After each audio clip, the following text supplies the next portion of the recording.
Welcome back to a sweating hot England. And now I think we complain that it's cold, but there is occasions where it's just a little too hot in the UK. And English heat is slightly different to heat that you'll get elsewhere. And I'm not talking about the heat that AEW just gave us with double or nothing. Anyway, first things first, before we get into all that, let me welcome my co-host. He's back for day two. It's Hollywood now, isn't it? It's Hollywood David Robinson. Welcome back, Dave. Hey mate, how you doing? Hot. Yeah, it's a bit scorchy out today, as I used to say on the fast show. Yeah, and the problem is tomorrow is going to be even hotter. Yeah. Oh mate. Yeah, at times like this, I'm glad that I'm no longer on the tools and crawling through lofts. And yeah, I will be sat in the air-conditioned office. Lucky, yeah. To be fair, me too. I'm going to be sat in an air-conditioned office tomorrow, but it's just the thought of getting into that air-conditioned office via a train because it's London. Oh, And I'm not paying the congestion charge, and I'm not paying the fucking 15 or 17 quid, whatever it is that the other charge, the ULEZ charge. it's not too bad on the overground though, is it? But the No, tube tomorrow is going to be very yeah, sticky, isn't it? no, I no don't know if tube. it's any better these days. I haven't been on the tube for a few years. I don't know if it's any better in the heat, but I No, remember a few summers ago I was in London and it was absolutely horrific. no. Bless you. There you go. Your lips still stick to the windows on occasion Yeah, in there. Anyway, we're not talking about lips and sticking and trains. We're talking about double or nothing. Dave, I'm going to be honest before we start. I have zero complaints about this show, and I will go on right now and say, as of right now, best AEW pay-per-view in their short history of the company. yeah. There's a few nitpicks, very minor though. There's not much criticism going to be leveled at the company from me. In terms of the best shows, I'm trying to think of a show that I enjoyed more. And there's been some big moments, hasn't there? You Hmm. know, you go back to like the Adam Cole debut, the Yeah. the Bryan Danielson debut. Revolution this year was pretty special as well Yeah. with Hangman and JF. Um, yeah, I would certainly place it in top three pay-per-views they've ever done. Um, as you say, it may well be the best. I think that as well, the pre-show, it was three matches, but there was Mhm. actually some story and there was some build on the pre-show, which is what we've advocated for in the past. Although there were a lot of matches, it didn't feel like too many. Um, it felt like the best of AEW, really. I mean, you could say that Mina and Athena might not have gone on the card, but Mm. that was a replacement match. To be honest, that wasn't on the match. That wasn't meant to be on the card in the No. first place. I think that was due to an injury, wasn't it, from Yeah. Willow? And Willow's the current TBS champion, so yeah, they needed to replace that match. But yeah, I thought it was very strong. I think four or five of the matches you could argue were match of the night. Yeah. My match of the night isn't the one that's been touted as the match of the night. I thought Swerve and Bandido was, that was right up my street. I thought that was a great match, and that was probably my favorite. But you know, four or five other matches could easily have been my favorite match because it was just sensational from start to finish. Yeah, it really was. We'll get to the matches in a second, but as the pre-show was drawing to a close, obviously we had Mick Foley, who is now officially all elite after this, by the way. They have announced that he's got the graphic that we all want at the back, so he's now officially all elite. He was out, he was talking, out comes MJF. They have a bit of a to-do on the microphone. MJF low blows him, Darby Allin comes out. Now, if you're, and obviously they do their bit. If you're like this reminded me. Do you remember like Sunday Night Heat before the Yeah, WWE pay-per-view in the Attitude Era? You'd get something at the end of it, and you're like, yeah, shit, I need to watch the pay-per-view. If you were in doubt, they would do. And not that anyone would be in doubt for this pay-per-view, but if you were in doubt, you would watch that bit, and then you would quite happily part with your money. yeah, absolutely. We've spoken about that in the past, like Sunday Night Heat and the pre-show having some kind of influence on the show or just a better lead-in rather than just match Yeah. main show. I mean, it has worked quite well in the past where they've done the pre-show and the main events, the pre-show has bled into the pay-per-view, which I quite like that as well. But this was great. You had Foley predicting the main event, and he went with Derby, which obviously led Max to come out, and then we saw that great angle, which when we were talking the other night about how we would use Mick Foley, I think that was a Mhm. great use of him.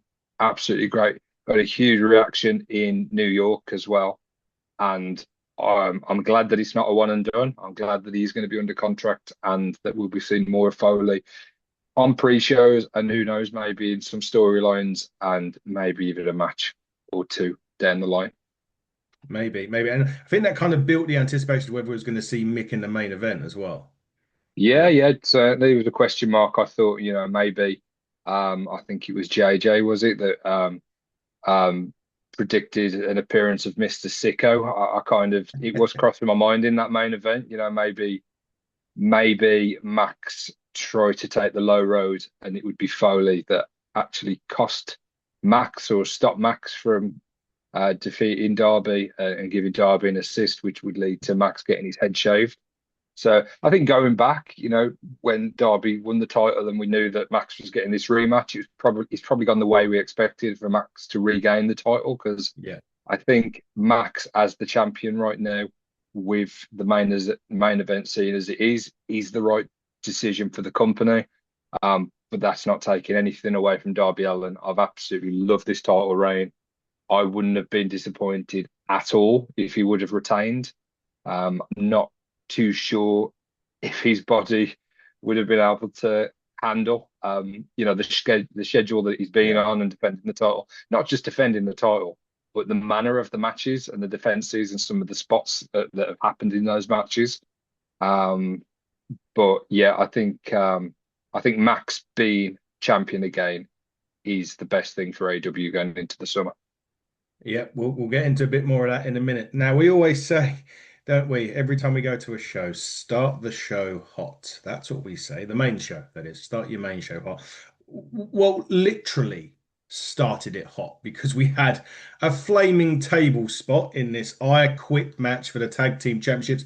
I mean, they was all hitting their greatest hits in this throughout this whole. I mean, that flaming table spot. One of the funny bits, and it has been criticized on social media by some people, was when Christian was getting his arm hit with a cinder block and they put the microphone to his mouth and he went, I done your mother or banged your mother or something like that, for a laugh from the crowd.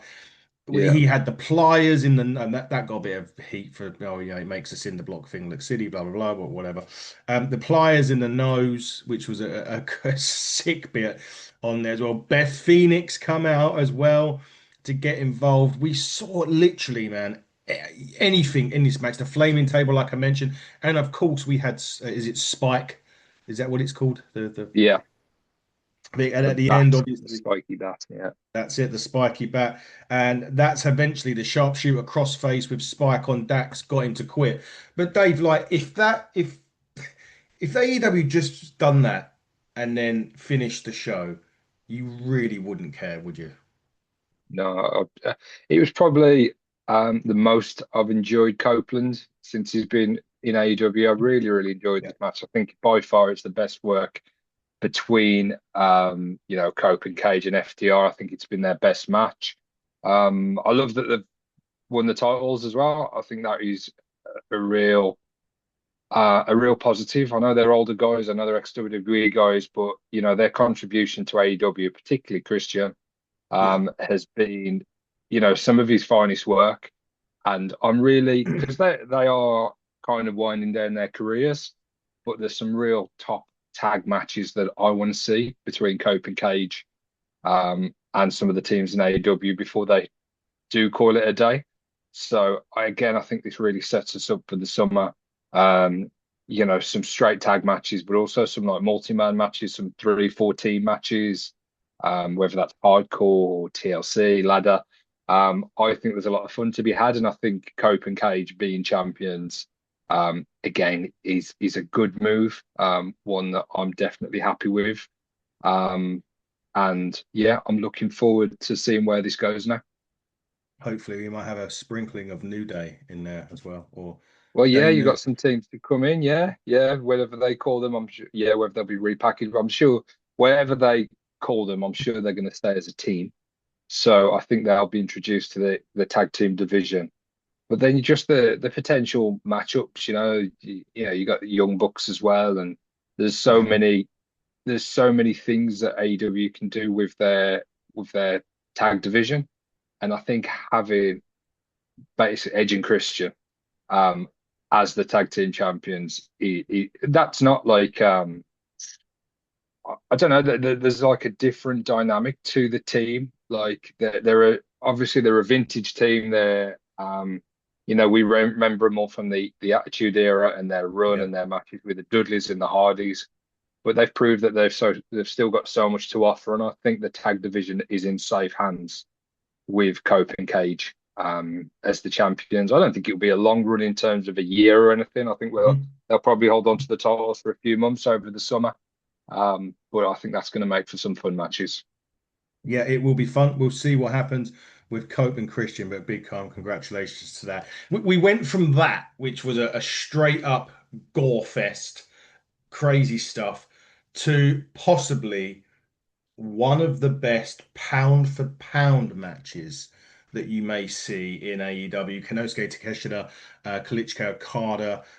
They had their match at World's End as well, but I think this one blew it out of the park. What I've learned about Okada, some of the counters that he does are so smooth. And I haven't really noticed it. Maybe it's something I should have done during this. And it was such a great match, man. Like, I don't know, because a lot of people have had their sort of opinions on Okada, oh, he's finished and whatnot else. And I have to disagree with that. I mean, I never saw a lot of, I'll be quite frank, I hadn't seen a lot of Okada in Japan. So I can't, haven't got a great lot of matches under my belt from Klitschko Okada.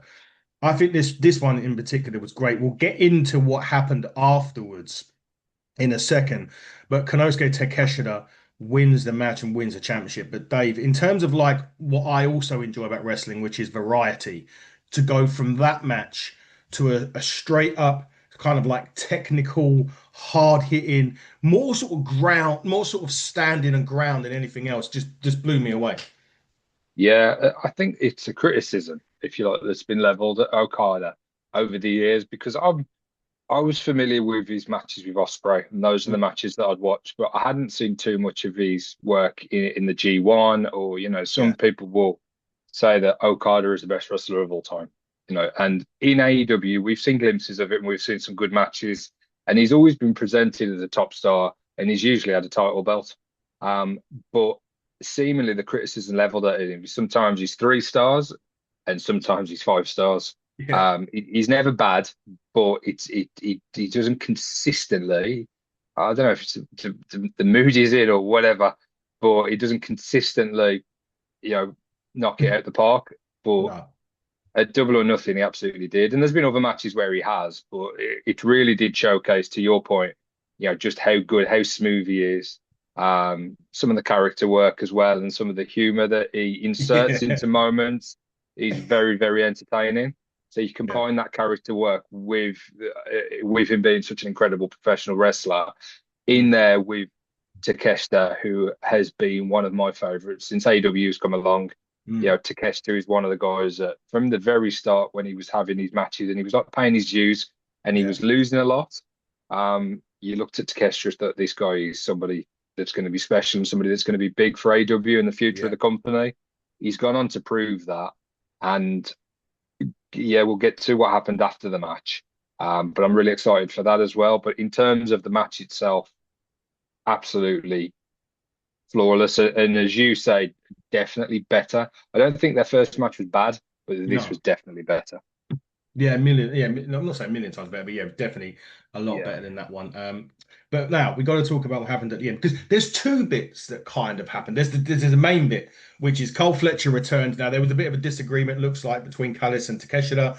Cole Fletcher comes out, music hits, they hug, bang. Fletcher absolutely kills Konosuke Takeshita. So that team or that sort of well, whether it was a team, but that is done. Takeshita's out. That's point one. Now, point yeah, two, which perhaps people may not have seen, a little bit. I don't know this to be factual, but you did see a bit where Okada and Fletcher both had their hands on that championship at the same time. Now it did, Okada did leave it to Fletcher, and then because he then struck Takeshita with a belt. But I just wondering if AEW are starting. I mean, they planted this seed for so long with Takeshita and Okada. Have they started now planting a seed for Fletcher and Okada? Maybe I don't know, World's End, or maybe as we go into 2027. Oh, absolutely. I thought it was genius, to be honest, because Yeah. you had the turn, which not a lot surprises me in wrestling, and not a lot of heel turns surprise me in Mm. wrestling generally. We'll get to the one at the very end of the night, which definitely, that was kind of that was what I was expecting. The Fletcher one, not so much. I thought it was a real special moment, to be honest, when I think it was Fletcher's acting, the Yeah. performance that he gave. He looked so genuine and so pleased for Takeshita to be winning the title. And the way he gave him the belt and he was like, "You're the champ." So when he turned on him, honestly, that got me. That got me. I was genuinely surprised, which doesn't happen very often.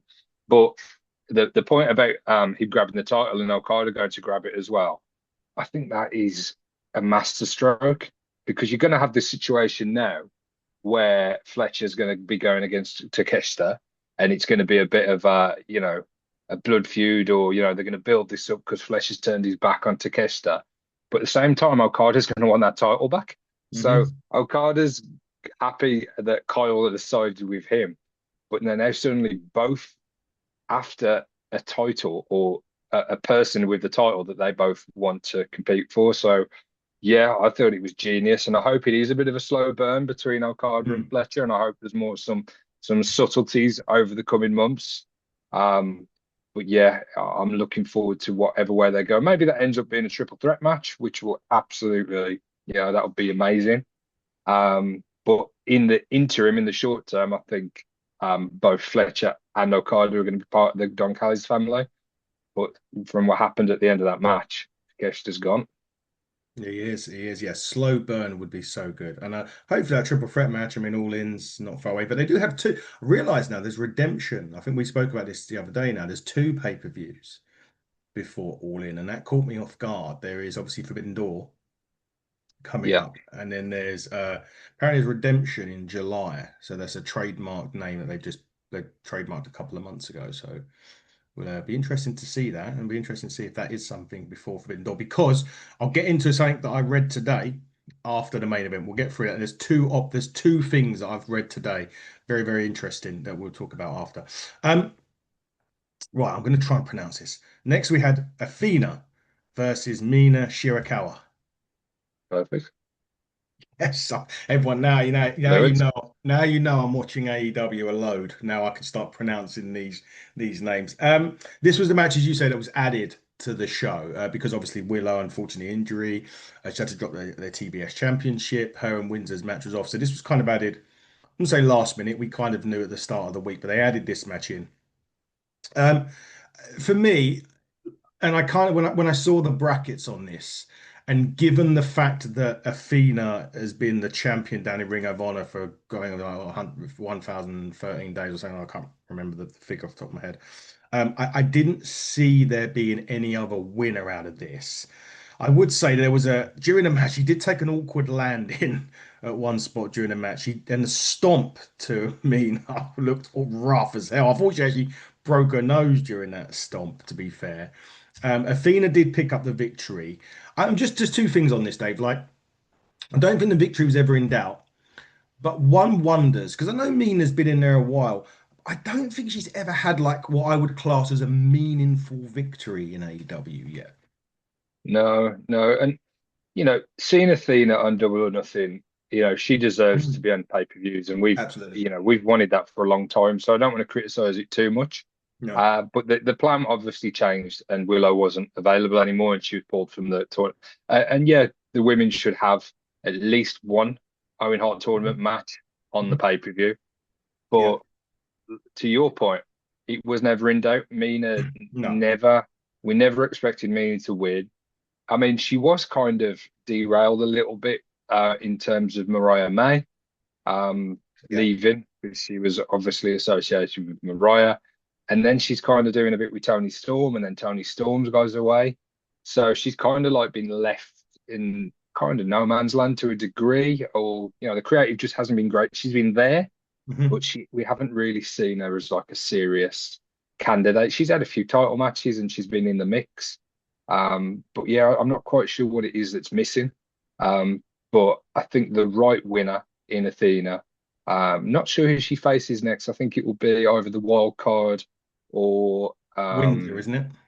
Windsor are the or wild card, isn't it? yeah, wins in the wild card. So I think she'll face the winner of that. Might be wrong, but I think that's the how the brackets are lined up. So we'll see how far she goes in the tournament. Who else have we got in the women's tournament? I know Persephone's in there, isn't she? And Yes, she is. Sky You Blue. hold the line, caller, as we Yeah, say. I will just. I should have done I, this before.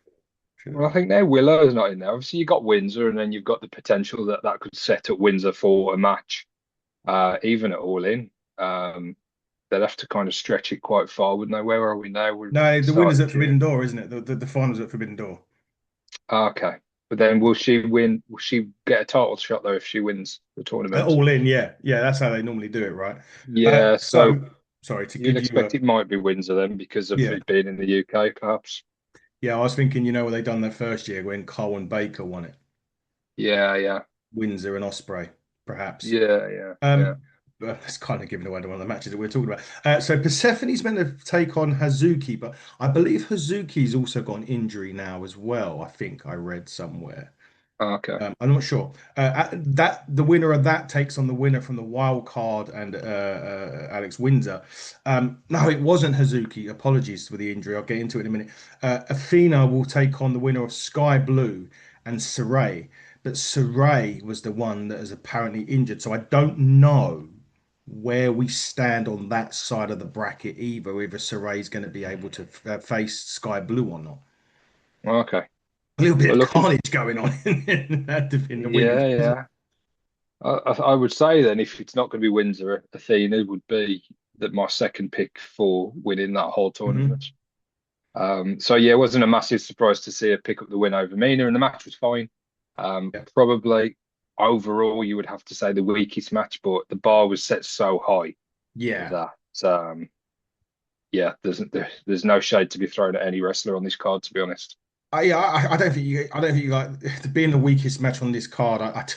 You're still looking at a B plus, aren't you? Yeah, Out of yeah. everything, I really wouldn't. I don't. Yeah, I really wouldn't be worried to be honest. But we'll find out. No. Who do you think is going to be the wild card? By the way, I think Mercedes Moné could be in there. Yeah, I think Mercedes' name's been touted. I mean, you've got Kyrie Sane, but I don't think her non-compete's going to be finished. And also, there's quite a bit of doubt as to what her future is because there was Mm-hmm. the rumor of her going back to Japan. That would be a great get for AEW. I stand by that. Hmm. But yeah, I think Mercedes. It's about time that yeah. The only thing is, I suppose, if there was any other creative that was for Mercedes upon a return, and whether that would interfere with those plans, because you would assume that she'd be coming back soon, Mm. regardless of whether it's a wild card or not. I'm going to throw a name out there, and I'm just thinking because they've obviously Osprey runs Eve with Dan Reed.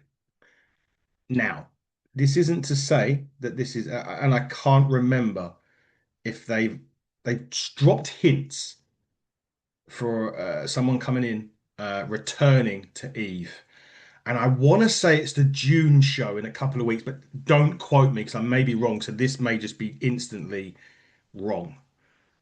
Kylie Ray, God, not Kylie, yeah, Kylie Ray. She was in WWE as Yeah, Amber Fire. yeah, yeah. Maybe. I don't know. Contracts, I don't know whether it was contract run out or what, but she's definitely coming back to Eve. I just can't remember the date. I'm sure it's next Friday, not this Friday coming, the following Friday. In that case, that Okay. could free her up, right, for this. Yeah, yeah, yeah, yeah. Somebody like that. I'm not sure if there's any other women that are injured, in terms other than the ones we know about, like Tony Yeah. Storm. We know it's not going to be her.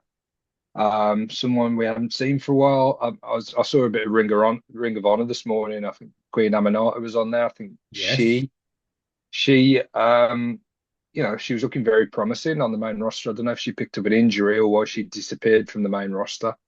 But yeah, they've got people there that could fill that role, Mm. quite suitably. You would just think if it would be an Aminata, they wouldn't have put wild card. They would have just put her in to the Yeah. tournament. So the fact that they've made it a wild card, um, yeah, sets tongues wagging, doesn't it? And we're like predicting stuff that may not be possible. But I think Mercedes surely Dakota he's Kai, a I front runner. Car, yeah, yeah, think yeah. she's ready. She's And, available. Okay. and what AEW have done is they've brought people in at times for one match, or Mm.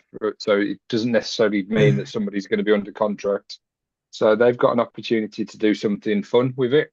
Because again, if it's Mercedes, and she's coming in and she's going to lose, I'm not sure if that's the way you're going to bring Mercedes back. Because even if she wins the first match, she's going to probably lose the final. Yeah. Yeah, true. We'll see. Look, got lots of stuff to think about and look forward to, that's for sure.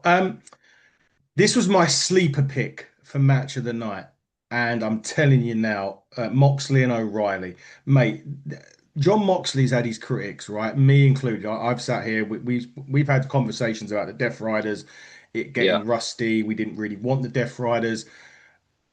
This, mate, was as close to perfection. I'm going to go on. I'm going to go on a limb here. This was John Moxley's best match that I've seen in his career.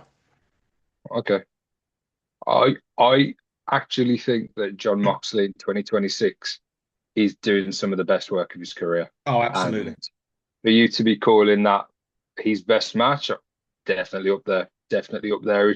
I mean, the whole story arc, to be honest, over the last few months, but particularly, I mean, to revisit those matches with Kyle O'Reilly as well, Mm, and to weave that story in, like, so they can like reignite that feud and that yeah. rivalry. And Moxley is learning from the mistakes that he made, Hmm. and this issue that he had and this inability to beat Kyle. Hmm. Um, I think that it's been absolutely, like you say, a bit of a sleeper match for match of the night, a bit of a sleeper feud because it's everybody that talks about it is just massively impressed and massively impressed with Kyle O'Reilly. Yeah. Um, yeah, what happens with Kyle moving forward? Because he's been unlucky with injuries. Yeah. Um, but yeah, for anybody that questioned whether Kyle O'Reilly could be a main eventer in AEW, yeah, that's your answer right there. Not just this match, but the other match he's had with Moxley. I thought it would have been fascinating. And we did kind of expect Mox to pick up the win. I thought it Mm, would have been fascinating for Kyle to win again. Because where yeah. does that leave Moxley then? I think the story made sense for Mox to finally get his win. Yeah. Um, but the show of respect at the end as well. And yeah, I think it was, yeah, perfection, mate, to be honest. And to say it was kind of added to the card quite late, I think this is an example that AEW adds a match to the card late that has improved the overall card. And yeah, probably was the plan all along. But like you say, a definite match of the night contender. Oh, without a doubt. I thought it was. I Match of thought the year contender, possibly. it's hard though when when you look at AEW, you say match of the year, you could fucking put a book out I think it of depends on your style, the style, yeah. because AEW do a lot of different styles and there's something for everyone. But I think Mm, if you look at a pure pro wrestling masterclass, the storytelling, the selling, the reversals, the submissions, it's everything. It's everything that wrestling should be. For that type of match, they just got mm. it so right. And they have done every time they've stepped in the ring together, but I think this was their best match. Yeah, exactly that. I think it was. It really, really was. From there on to, well, what I suppose a Death Rider in training, if you want to call it that. Will Ospreay and Samoa Joe. Do you know what this match reminded me of? Have you ever seen the Will Ospreay Vader match? When he took on Oh, Van Vader, Big Van Vader?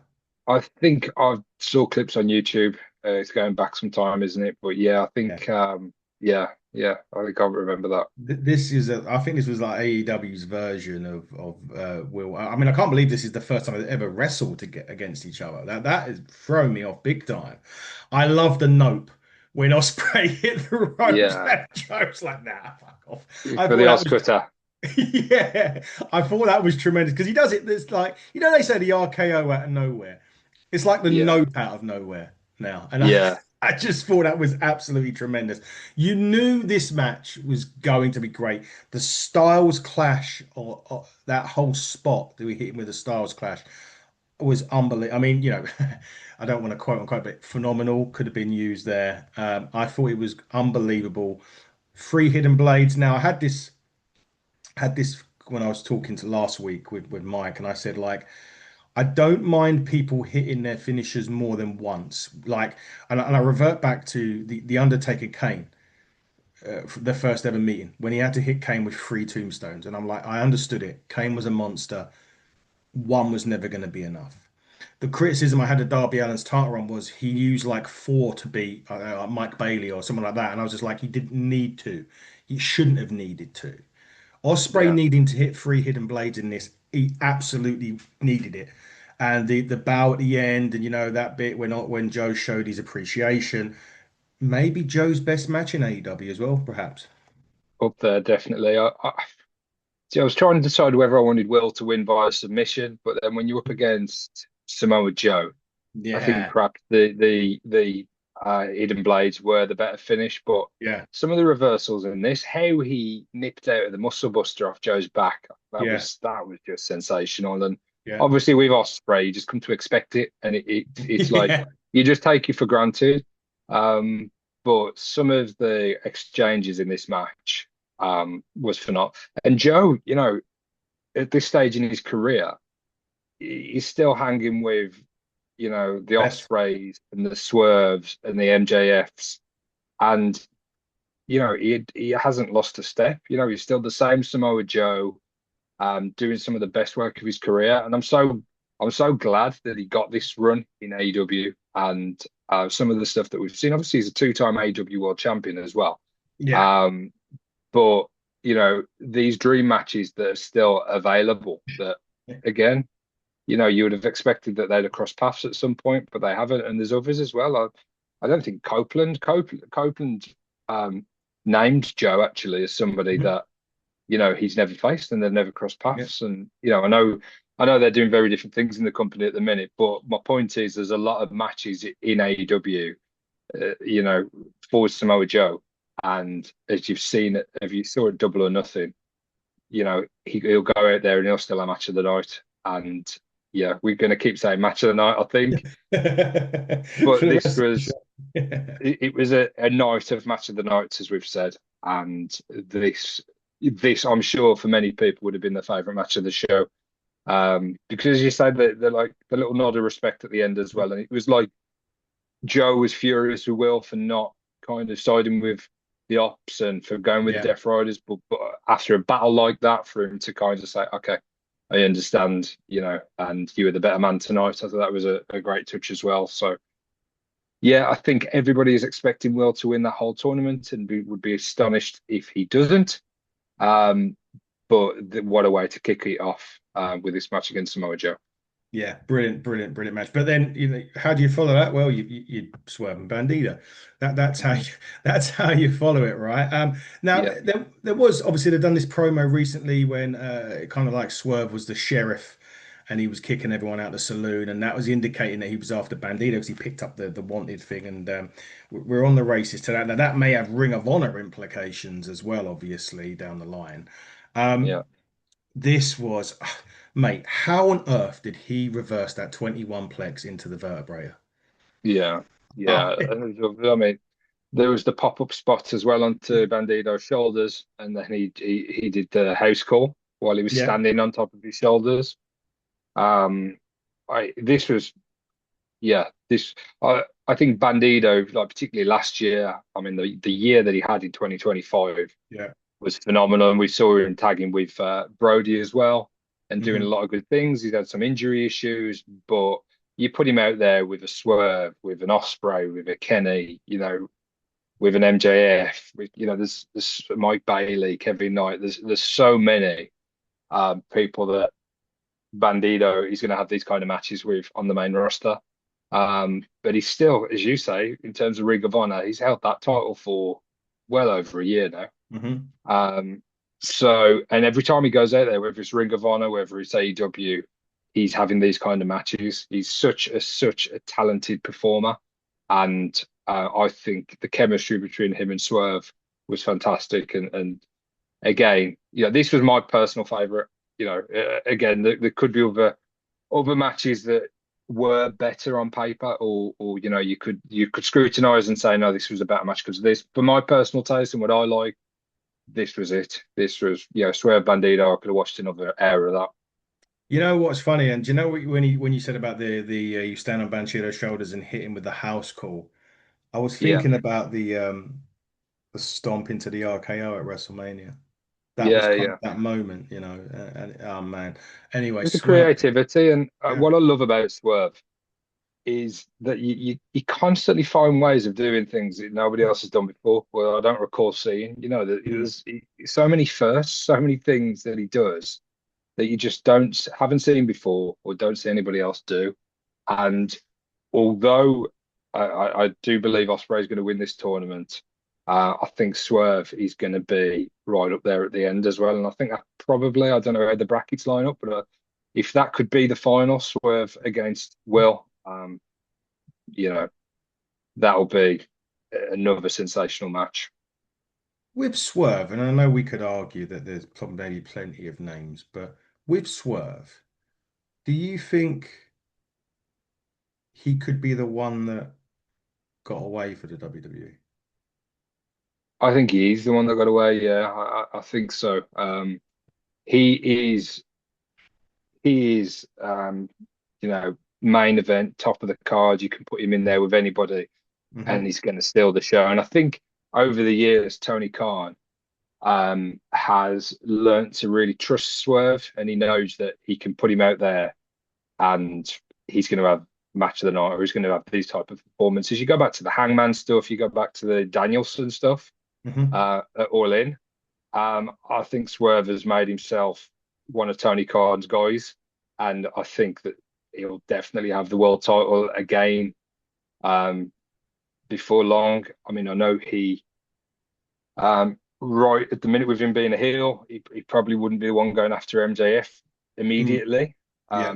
There's other stuff that he'll be involved in, but I think sooner or later, Swerve will find his way back to that world title, and he'll be a multiple time AEW world champion. And yeah, I think he's the one that out of everybody that was at WWE and anybody that WWE would look at and think, yeah, yeah, we dropped the ball with him.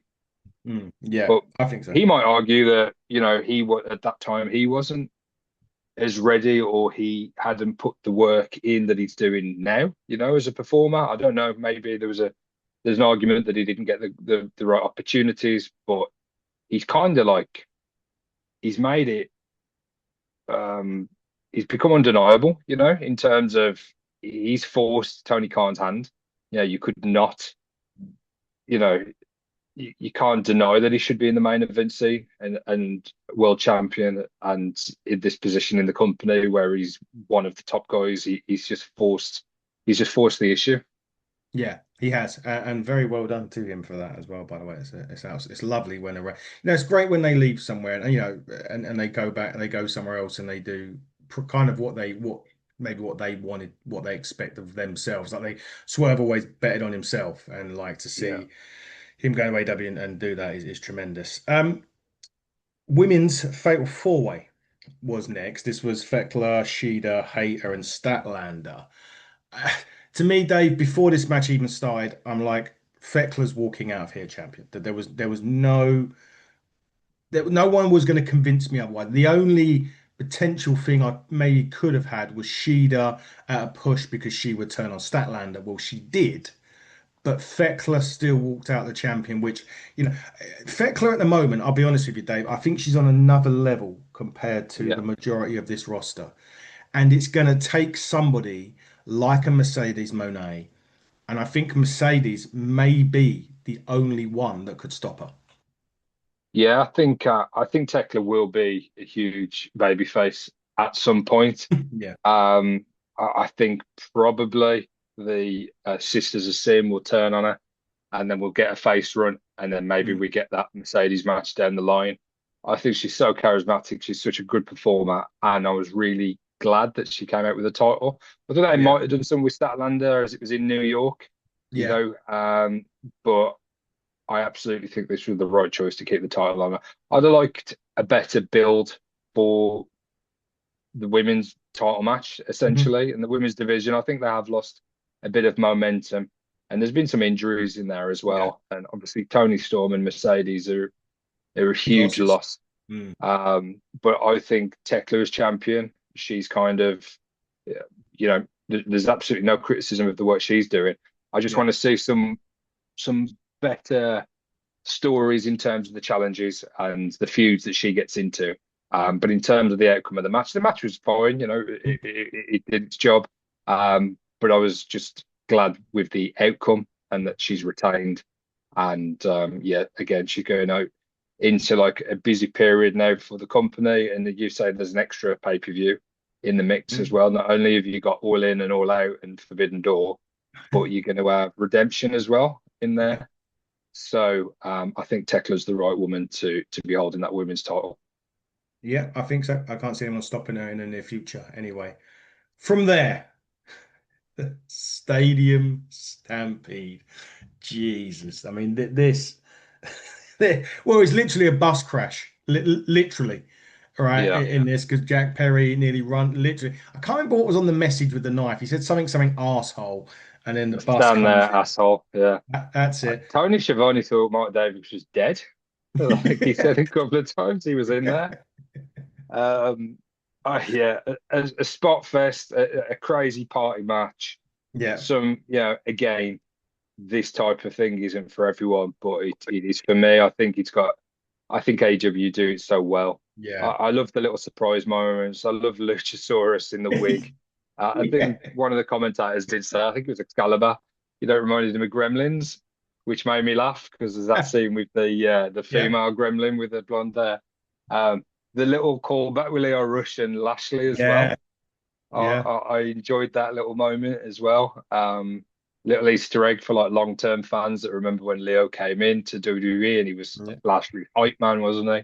yeah, And I really love that character as well, by the way. Leo yeah, Rush, we haven't really spoke about it, but I think it's something different yeah, and similar to what Danhausen's doing in WWE. He's mm, kind of connected with the audience with his yeah, with his character work. I think Leo Rush has got that opportunity within AEW as well. And Leo Rush, I would say, is much superior in the ring to Danhausen.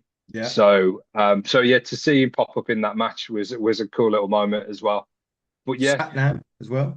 Satnam, yeah, it was exactly what it needed to be. It was the Yeah, biggest one they've done it with a 7-on-7, yeah, and it was a lot of fun. It was nice for Jericho to get the pin, yeah, and also his little tribute yeah, to Sabu after the match ended as well. So yeah, exactly what I wanted it to be. Better than I wanted, to be honest, because there was a few little moments in there which I didn't expect. So yeah, it's not like a pro wrestling classic match, is it? It's very very different to what we were served up to from O'Reilly and Mox.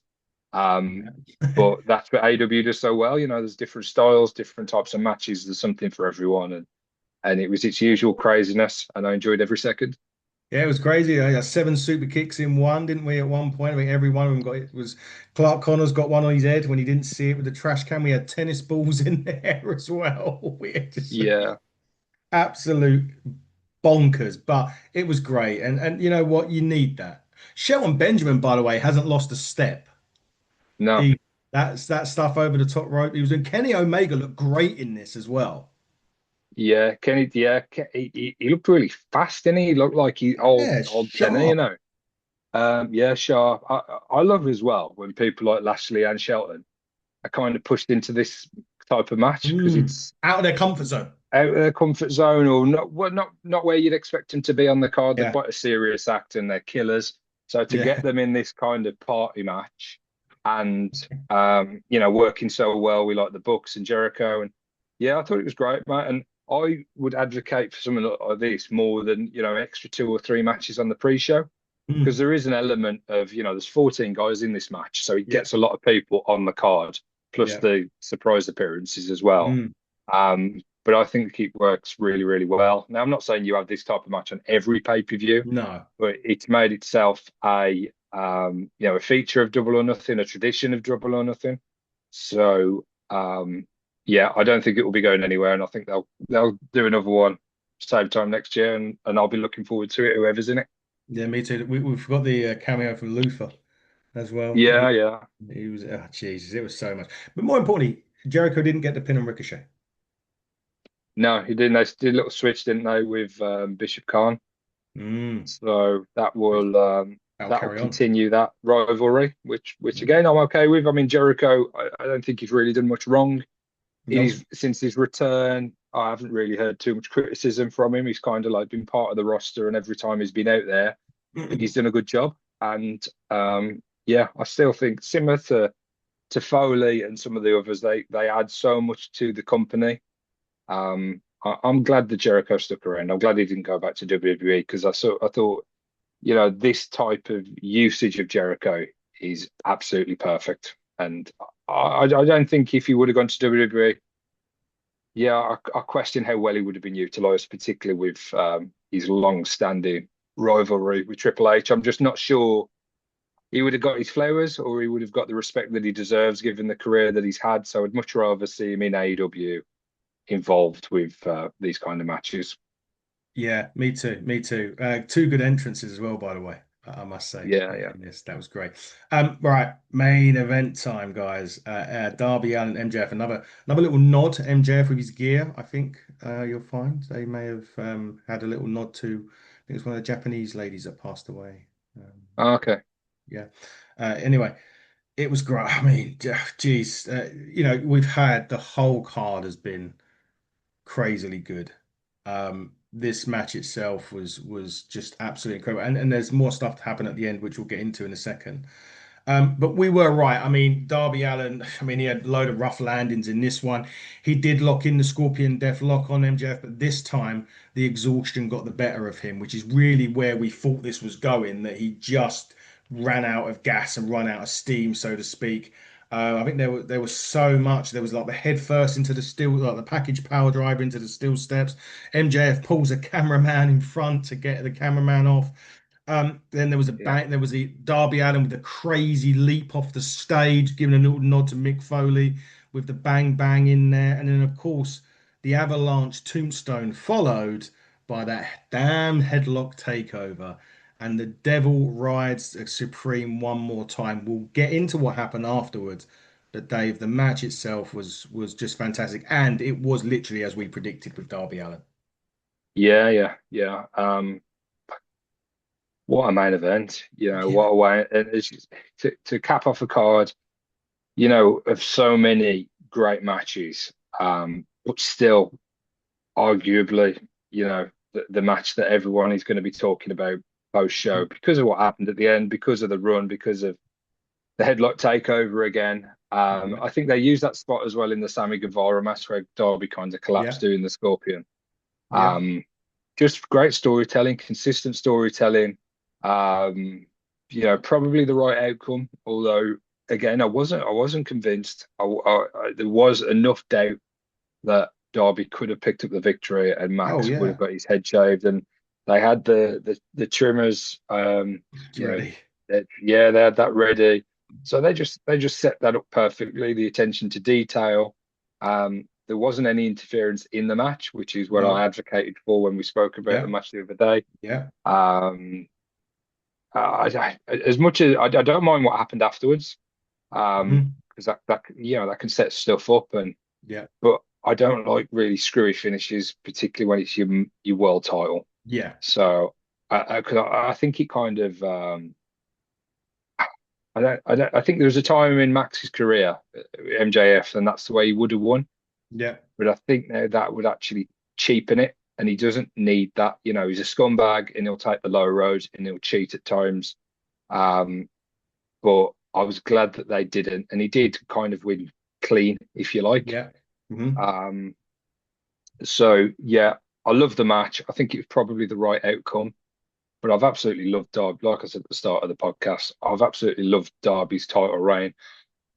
Do I think he'll be AW World Champion again? Like, why not? Why not? Well, Yeah. like, given off the back of this run, if there was any doubt, and there was plenty of dissenting voices when Derby won the title, Yeah. across the fan base, across journalists and other Mhm. podcasts, they kind of questioned it. I think any doubters, Derby's absolutely proved them wrong.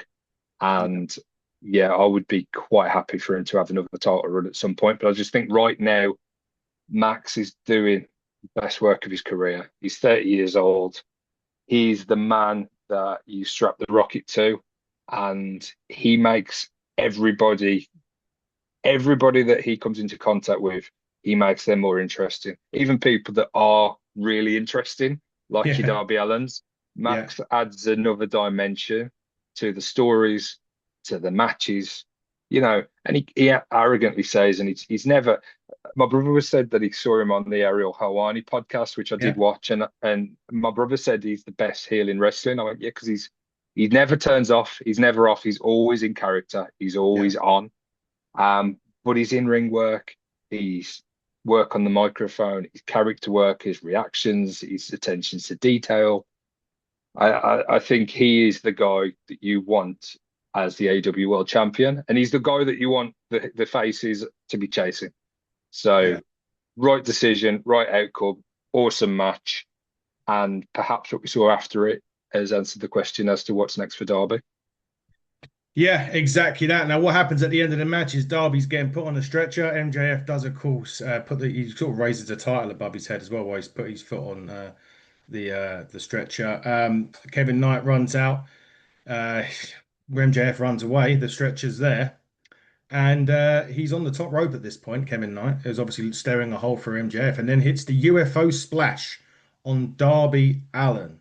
That's. I know you said you expected. I expected him to turn. I actually did. Not on Darby Allin, though. I was expecting him to turn on Speedball and they would go for the TNT. I didn't expect Darby Allin to be turned on by Kevin Knight. Um, However, I think on Dynamite, he said something like, "Don't let me down, don't let them down." So perhaps Kevin Knight's literally going to come out and sign Dynamite and said, "Well, you let me down, Darby. You lost a championship to MJF." Maybe that's the route he'll take. Yeah, I when Kevin Knight come down, I didn't necessarily expect the UFO splash, but what I expected him Yeah, to do is just to kind of tip him off the stretcher like we've seen in the yeah, past. And how could you do it, Kevin? And yeah. but I actually think, and this is a little bit more, I'm less certain of, but I think Speedball could turn as well. I Really? think they stay together. Yeah, I don't think, yeah, just because of the direction, I think, I think they'll stay together as a heel team. Mm, Um, how they do that, I'm not sure. Maybe they set it up as kind of Speedball is, upset and, trying to get retribution for Darby or whatever. But I think ultimately they'll still be on the same page. But I think Kevin Knight will make a much better heel. He's yeah. just got that swagger, that arrogance. Mhm. He's incredible in the ring. But think I think the promos that he's cut so far a Yeah, little bit forced. They just yeah. seemed a little bit unnatural. I think he will really blossom as a heel, Hmm. um, and I think it will be a much better fit. Yeah, with regards to Speedball, yeah, he's obviously they're not going to just cast that aside. They've been No. teaming for past part of the best part of the past 6 months, I think. Yeah, So yeah. they've got to address that, but I think ultimately Speedball will still be aligned with Kevin Knight, both as heels. Maybe. He done a vlog, which we haven't seen it all, and at the end of his vlog, he said, like, "Oh, you son of a bitch," you could hear him, but they didn't show the rest of it. So, yeah, you're right. I mean, that could just be a ploy, and he could, Yeah, turn into it. But that's how you should end pay-per-views, Dave, right? With a reason to want to tune in this coming yeah, Wednesday on Dynamite, because if I remember rightly, Roosh says he's next last week. So are we going to get Roosh MJF? But here's the other point. that I was going to make. There was two extra points I was going to make at the end of this. The first point being, at this moment in time, the favourite to be world champion by the time All In runs around in August is Kenny Omega. So, Mm. with that being said, is Redemption the throwback for Kenny to get a shot at MJF that he wins and then goes to All In to face Osprey in maybe the match that everybody wants? But then, does that pose a question? Is MJF just a transitional guy? Yeah, yeah. I think the options that they've got are the best that they've ever had. Yeah, Um, definitely. because you got someone like a Rouge, you're never going to win the title, but No. to have him kind of in and around that main event scene, Yeah. right? You've got Okada, who is now not a champion in the company, and he's never really had a sniff of the world title. No. So there's other people that could very easily be in that main event picture. So Mm. it's such an exciting time for the company. I personally, I think Max will hold the title until we get to All In, and he'll lose it to Will. Yeah. But AEW have done a very good job of zigging when you're expected to zag. You know, what you think on paper, okay, Yeah. this is the direction that they're going in, this is what we're going to get. More often than not, they do something different, but everything that they do is good. Yeah. And it has been for a long time. I think they're having a phenomenal year. It's been a sustained period, really, from probably early stages of 2025. And Yeah. then, you had the Hangman story and all of that. But I think just across the board, up and down the card, um, they seem to, they've kind of created a division which is upper mid card and main event. And that's Yeah. all you Yeah. seem to get. You Yeah. don't seem to get like a lower card or jobbers or yeah, you get the odd squash match and the odd, bits and pieces, but generally it's all just great wrestling, great stories, great pay-per-views. But it's not just great pay-per-views now. They're doing it No. week in, week out on Dynamite. Collision feels like much more important to watch now, where for a Yeah. period, Collision wasn't really must see. There wasn't really much of consequence happening. Yeah. Um, Now it feels like, yeah, if you don't watch Collision, you're going to miss something. And Darby's helped with that as well with his title run. Absolutely. So Yeah. yeah, great time for the company, mate. And whatever they decide to do, I'm sure the main event from All In is going to be sensational. We'll be there to see it, which is even better. Absolutely. Now, last bit before we wrap up. So, the scrum at the end of the show. Not seen it yet. Okay. So, I'm going to tell you there was, I don't Yeah, know, correct. but I heard one bit. And there was a guy there, and he said to Tony about obviously there's no show in America around WrestleMania time because obviously WrestleMania next year is in Saudi Arabia. Yeah, So, and obviously that's normally a big weekend in America, right? Because not only do you have WrestleMania, every other promotion, and even in the UK, right? It's like all in weekend, right? Every other promotion and their dog decides to run. Same thing yeah. in America at WrestleMania. So someone said about, there not being a big wrestling event in April next year, to which Tony Khan just went, yet. Okay. So, with that being said, I think I know where he's going to do something to counter program WrestleMania, isn't he? Or to at least have something in America where this weekend or this week or whatever, the week or 2 weeks that WWE put out there, he's going to do something. I'm not saying he's counter programming WrestleMania, but what I mean is he's going to put on an event in America to counter the fact that WWE are not there. Yeah, an affordable show that everybody can go to the States can go to, or America's a big place, but Yeah. certainly perhaps somewhere in New York or somewhere, I think they said Arthur Ashe was having some work done, wasn't it? Which is why Yeah. they were in the Louis Armstrong.